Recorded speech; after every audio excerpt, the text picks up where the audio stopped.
Congratulations, you have found the home or property of your dreams and you are now under contract. What's next?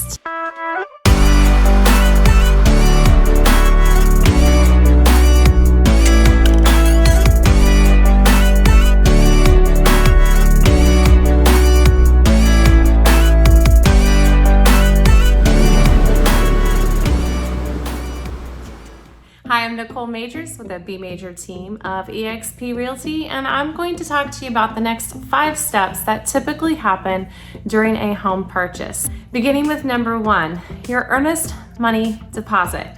This is your good faith to the seller that you do plan to intend on purchasing this property. So your earnest money deposit needs to get to the title company, and that can happen in a couple of ways. Typically, we are right now seeing a lot of wiring. So most people are wiring that earnest money to the title company. If you are here and you've secured a property and you're with your realtor, you can also write a personal check, or you can overnight a check to them. So those are ways to get it there.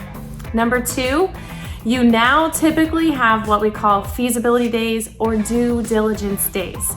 You claim these and you call these out during your contract.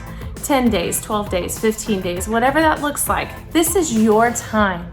This is your time for you to do any and all inspections. Have your home inspection, have a termite inspection, walk through the house again, make sure that it still speaks to you.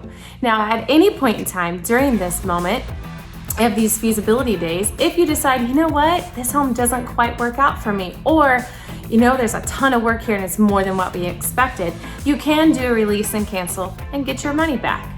Speaking of your earnest money. So you can have that money back at any point in time during those feasibility days.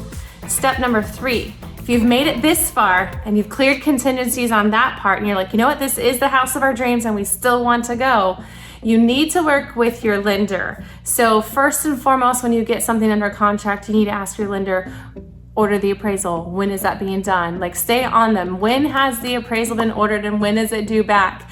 Our appraisers are very, very busy. So it is taking 2, 3, sometimes 4 weeks to get this done. So another part of the contract that I'm talking about is our loan commitment. So during the loan commitment time, this is when you and the lender are going to go back and forth and they're going to ask you for 15 different ways of the same thing. And you're going to be like, oh my gosh, I've sold this to you already. But continue to have these conversations. So the loan commitment days are also what secures your earnest money deposit. So if for some reason you get this far down the road and your lender says, you know what, we cannot commit to this loan, then you can have a letter from the lender that says we can't commit to the loan and you can have your earnest money deposit back. So step number 4, if you've made it this far, your lender's committed to the loan, you've made it through your feasibility days, everything's done, you are in the throes of just sending as much info to your lender as possible. When I tell you they're gonna ask for the same thing 3 different times, they're gonna ask for the same thing 3 different times. Just roll with it, continue to send them, work with that lender, send them all the final documents that you need. So that's step 4, but step 5 is the best one, and that is what we call the clear to close. So what happens during this time?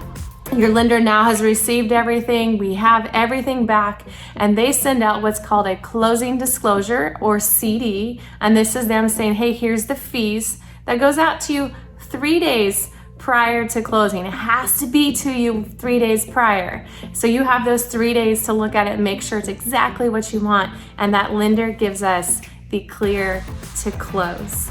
Once we have that and you've gone through everything, then the best part is that you get to sit down at the table, you get to sign your documents, and you walk out with a fancy set of keys. I hope this was helpful. If you ever need anything, our team is here to help.